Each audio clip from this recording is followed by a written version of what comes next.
guys, welcome back to the vlog. We are in Salt Lake City. It's Monday morning. We're getting ready for another week of marathon training. I'm not in peak marathon training. I'm not in the thick of it at the moment, but I'm getting ready to be in the thick of it. I have a marathon, grandma's marathon in a few months. So I'm kind of in the base building stage, if you will. I hit 105 miles last week, looking to hit something similar this week. But that is going to be really the main topic of what we talk about today. I'm trying to take a little bit more of accountability for my training, have a real good structure going into this next marathon. So yeah, we're gonna go over training. I have a workout today. I recently received and added new shoes to my running shoe rotation, but mostly we are going to talk about training and all the things that I'm doing to get ready for my next marathon.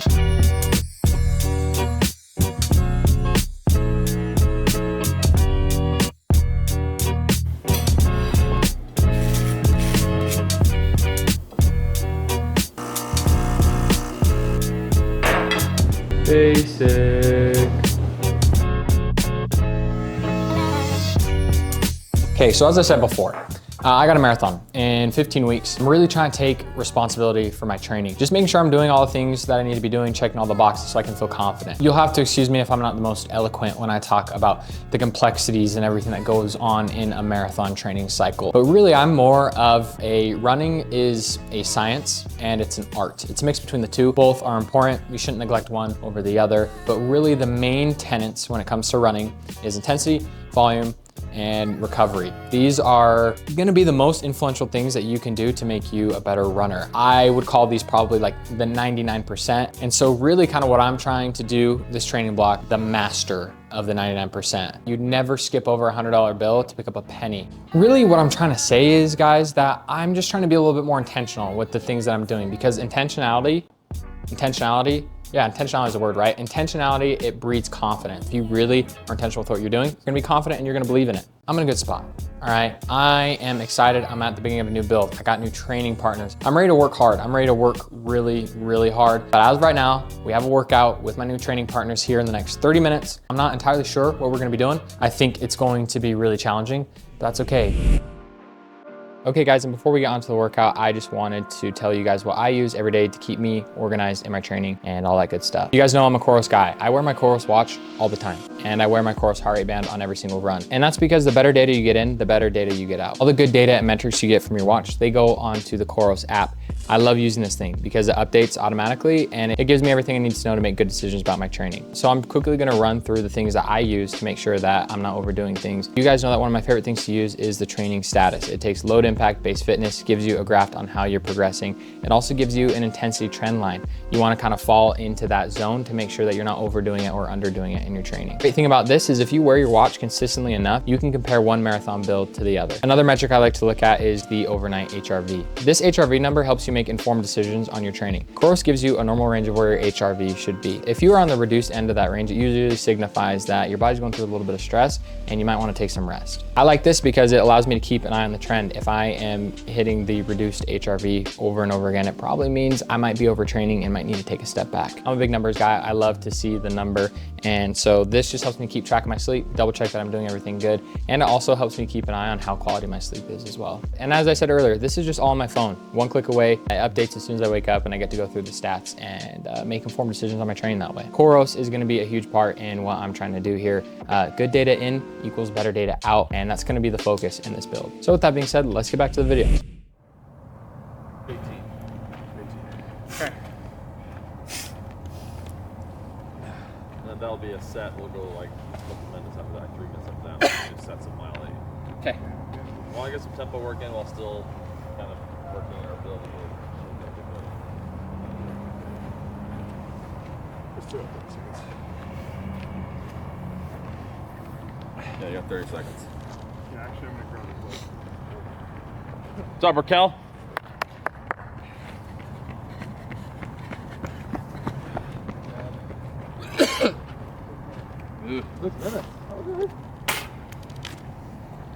Okay, I'll take first. Sure. You want first lap or first rep? First lap. I feel sick. Okay. And then we'll make that a set. We'll just repeat that. Feel sick? Okay. Like I could vomit right now. Yeah. Really? Okay, perfect. Here we go. Okay, You're 218 fine. on this one. 218. Okay. Here we go. Ready, go.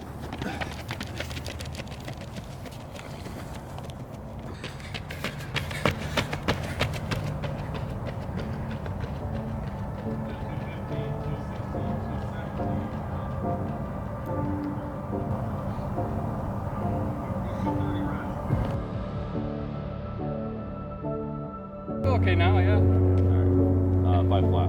Here we go. Ready, go. What the heck, dude? 71, 72, 73, 74. Good.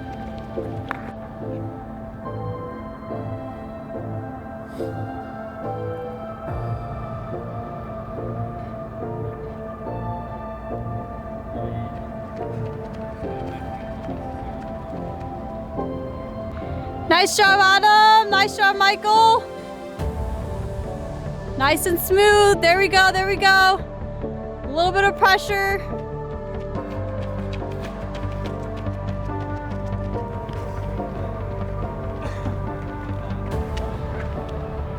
Just take it one at a time, right? One at a time, yeah, one at a time. Okay.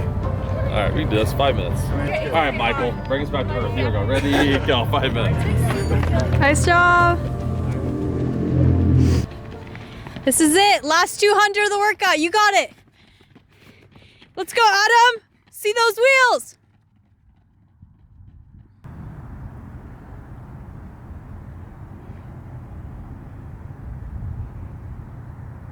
Thanks, Adam. A bit, because I never run like Well, I was just telling Aiden, it's funny you said that. Like, you have to do threshold work to death, Yes. but you also have to run hard. Yeah. Like, Yeah. if you don't run hard, you're just not used to running hard. It's Very something, true. I don't That's know. exactly it. It's tough balance, too. You can't do too much of one or the other. Yeah.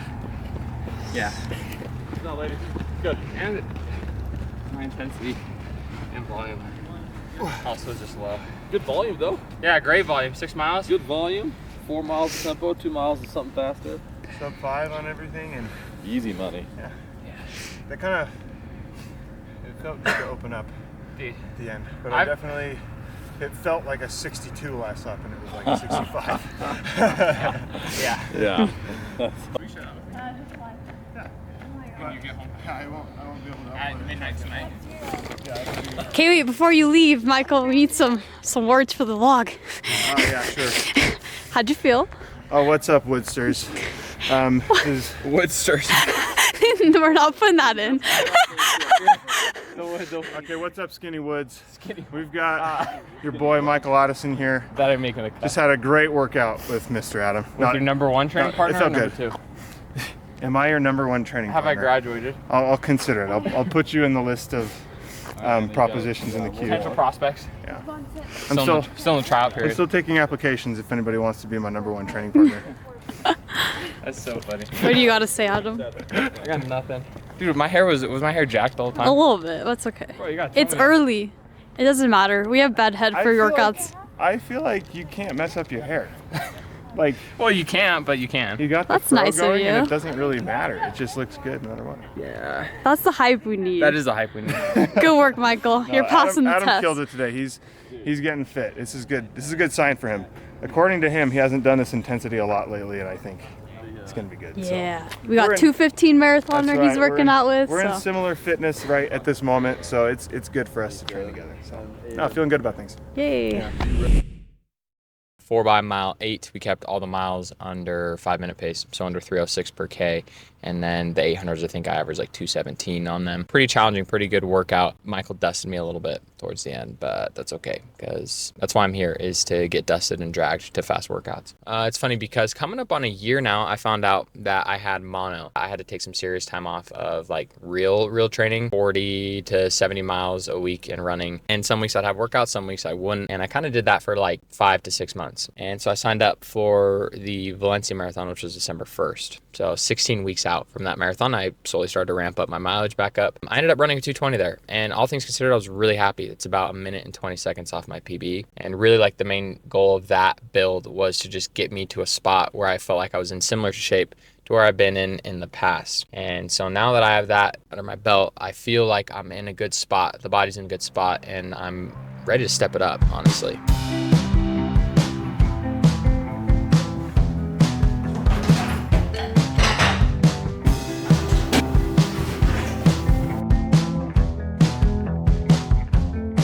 Okay, so I'm gonna be completely honest with you guys. I wanna run 2:15 a marathon soon. Now, I also realize that in the sport of running, you have to take logical steps to get there, and it's usually when you try and skip steps that you get into trouble. If it's not this marathon, then it's the marathon after that I want to seriously be in a position where I feel like I am setting out to run 2:15. And that's just where my mind's at. And the real question is, how am I gonna do that? How am I gonna get there? Now, before my last marathon where I ran 2:20, my average weekly mileage for the 16-week buildup with the taper included is 87.5 miles per week, with 100 being the most I did in a single week. Previous marathon builds, the 16-week average leading up to it was about 95, and I'd hit up to 110 miles per week. And if you want to compare my workout intensity and volume to what I did this last marathon build to the previous ones, it was just a little bit lower. I was starting at a lower place, had to build up. So as simple as it sounds, step one is just to bring those numbers up a bit. Bring the mileage up, the workout volume and intensity up just a bit. In running, especially in marathons, mileage is king. And usually in marathons, when you add mileage, if you can stay healthy and do the right workouts, it really just helps you get stronger and handle the distance a little bit better. Obviously, mileage is super personal and you get to a point where there's diminishing returns. But most of my friends who run marathons, they're running anywhere from 208 to 217, and they're all running mileage in between 100 miles and 150 miles per week. Now, they say that comparison is a thief of joy.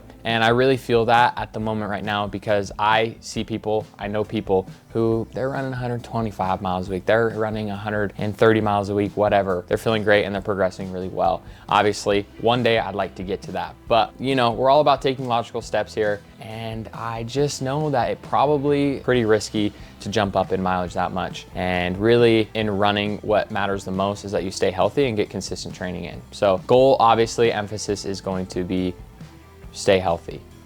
But we're also gonna add in a little bit of mileage as well. So the goal of this marathon build is to peak out around 110 to 115, just like I said, give or take. So now let's talk about workout intensity and volume. I've said this in the past, but my best marathons have come when I've been really good and efficient at running paces faster than my marathon pace. And obviously that makes sense. The more efficient you feel at a faster pace, the easier slower paces are gonna feel, right? I do have a habit of when I get into marathon builds, just wanting to run marathon pace and get really good at that all the time, that I sometimes do neglect the faster stuff and even the slower stuff. An example of that is on a workout like today, I probably would have ran closer to marathon pace, 5:15 to 5:10s for those miles. I get so locked into threshold and marathon pace that, yeah, in a workout like today, I wouldn't have done that. So really on paper, this is kind of a small change, but I do think that this is an important one for me to make.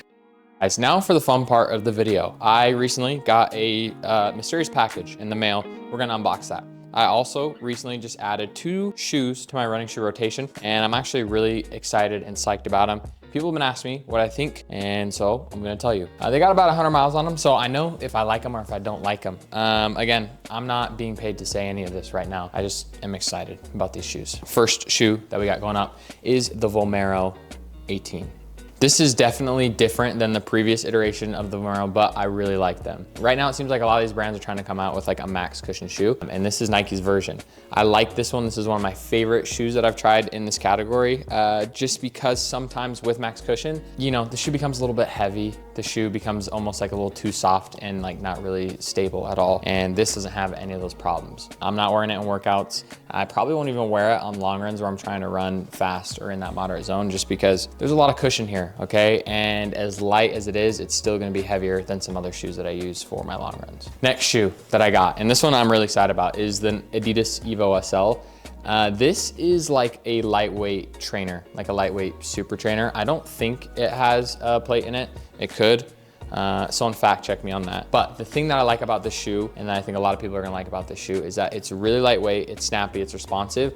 I think you could work out in the shoe if you wanted to. For me personally, this is going to be like a double shoe. It's gonna be a long run shoe, which is how light and poppy it is. I think it's really a snappy shoe. Now it's time for the mysterious package.